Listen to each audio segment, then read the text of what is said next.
Саламатсыздар ма, құрметті әріптестер. Бүгінге мен Сұлтан Ахмет Қожиков атындағы номер 39 мамандандырылған лицейдің қазақ тілі мен әдебиеті пәні мұғалімі Кенжалиева Жанар Камбаровна.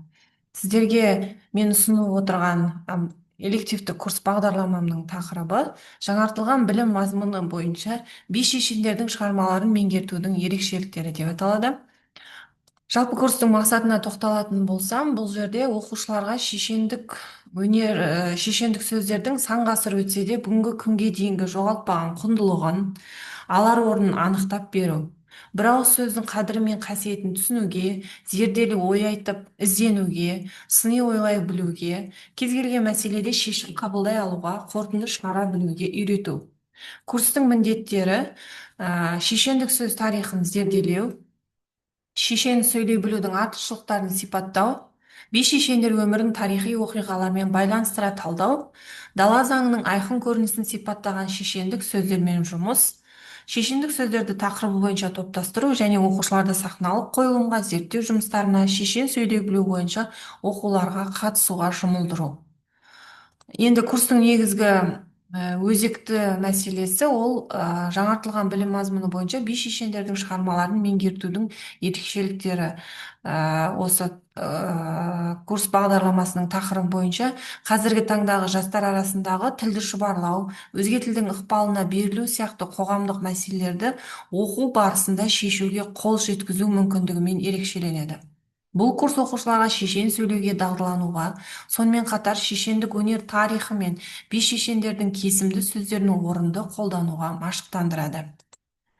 Енді бірінші бөлімде шешендік өнер ата-бабадан қалған асыл мұра бөлімінде 8 сағат, жалпы оның 5 сағаты теорияға, 3 сағаты шығармашылық жұмысқа арналған. Шығармашылық жұмыста оқушылар бұл жерде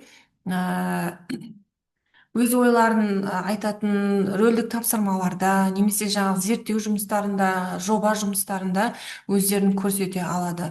Енді екінші бөлім бойынша тарихи тұлғалар тіліндегі шешендік өнер. Бұл жерде тарихта маңызы бар, үлкен рөл атқаратын би шешендерге, негізгі би шешендерді алдым. Оның ішінде біз оқу бағдарламасынан қатты ауытқымай, негізгі сол оқытылатын би шешендерге қосымша олардың басқа шешендік сөздері қамтылды бұл жерде. Оның ішінде бөлтірік шешен қосымша кіргізілді. Ол бөлтіріктің үйлену шешендік сөзі берілді. Және Әнет бабаның жеті жоқ, жеті ата шешендік сөздері енгізілді.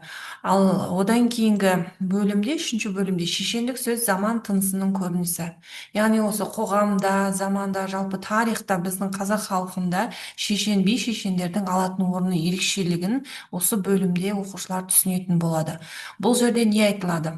Жалпы дала заңына бағынған қазақ халқында би шешендердің әділдік пен тапқырлығы, олардың жаңағы тауып айтқан сөздерінің өмірлік мәні, бір ауыз сөзге тоқтаған қазақ халқының сөздің қадір қасиетін тереңнен түсіне алатындығын осы шешендік сөздермен танысу және ол жердегі тілдік көркемдік құралдарды талдау барысында оқушылар жан-жақты қамтып өтетін болады.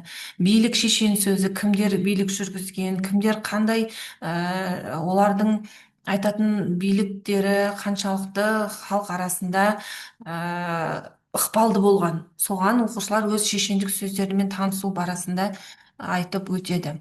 Одан кейінгі тура биде туған жоқ төртінші бөлім деп аталады. Бұл жерде 2 сағат теория, қалған 3 сағат шығармашылыққа негізделген.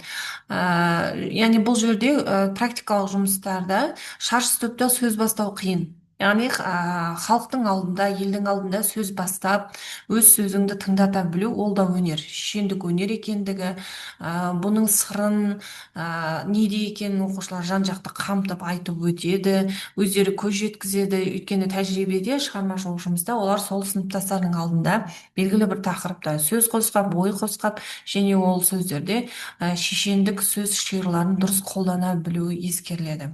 Және әр бөлімнің соңында бөлім бойынша жиынтық бағалау тапсырмалары беріліп отырады. Енді сіздерге осы бағдарламадан үлгі ретінде көрсетіп отырмын. Бұл жерде тақырыптарда екі тақырыпты үлгі мысалға алдым. Мысалы, би шешендер сөздеріндегі әділдік пен тапқырлық. Бұл жерде Қазбек бидің бәйгеге қосқан аттың дауын шешуі. Шешендік сөзі алынды. Оқу мақсаты шешендік сөздің ұтымды қолданылған тұстарына өз нұсқаларын келтіру. Яғни бұл жерде Қазбек бидің айтқан шешіміне сен қандай басқаша өңдеп қандай шешім ұсынар едің. Иә, рөлге бөліп оқу арқылы бала Қазбектің жауабын өңдеп өз нұсқаларын жазады. Енді екінші тақырыпта шешендік сөз бен мақал мәтелдің байланысы. Шешендік сөздердегі мақал мәтелдердің ел арасында мақал мәтел түрінде тарап кету жолдарын талдап айтады. Не себепті олар халық арасында кеңінен таралып мақал мәтел ретінде ел аузынан түспей жүр. Осының ерекшелігін айтады және тауып айтылған шешендік сөздердің жаттап мақал мәтелге айналдырғанын ішінен теріп жазу тапсырмасы берілетін болады. Одан кейін бағалау критерийлеріне тоқталатын болсақ, бұл жерде бағалау критерийлері ретінде тест тапсырмалары, бақылау жұмыстары, ауызша жауаптары ескеріледі және бұл жерде теориялық білімді қаншалықты меңгергені.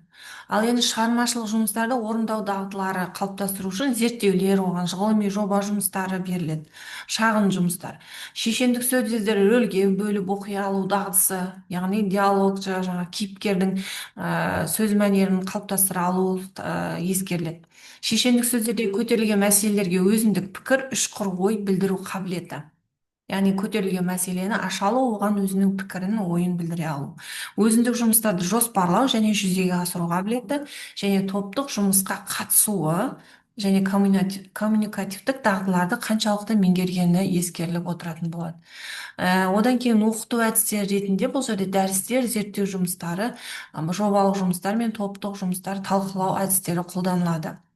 Жалпы осы бағдарламаны курсты оқу нәтижесінде оқушы қандай жетістікке жетеді. Шешендік өнер туралы негізгі түсініктері қалыптасады. Шешендік өнер тарихын, түрлерін, әлеуметтік маңызын түсінеді. Шешендік сөз өнері тұлғаларының еңбектерімен тереңірек танысады. Шебер сөйлеу мәдениеті қалыптасады. Өз ойын дәлелдеп, нақты тұжырымдармен келтіруге төселеді.